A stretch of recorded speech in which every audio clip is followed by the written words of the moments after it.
Ngày từ ngày qua đêm, từ đêm qua tối, cứ trôi qua ngày, ngồi một mình nơi đây giờ ngàn vạn anh em dù ở phương xa cũng như một nhà. From me say with love. Ngày từ ngày qua đêm, từ đêm qua tối, cứ trôi qua ngày, ngồi một mình nơi đây giờ ngàn vạn anh em dù ở phương xa cũng như một nhà. From me say with love.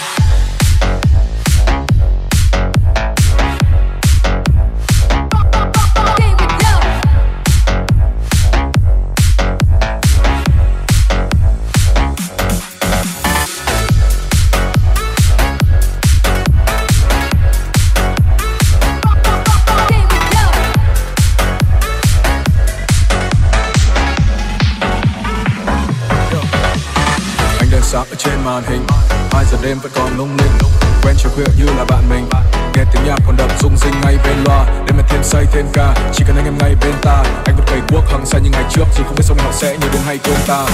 Nhớ khi xưa những ngày đói, khi mà đọc được duy nhất là những lời cười khen. Giờ còn hơn ông thầy bói vì mỗi việc ta đều có hàng vạn người xem. Bốn bề đều là những người anh và người em, gặp nhau mỗi đêm 100 cánh chat nhỏ, chấm đỏ tắt vào lúc mặt trời lên, nhưng đam mê không bị quên 100 cân gác nhau.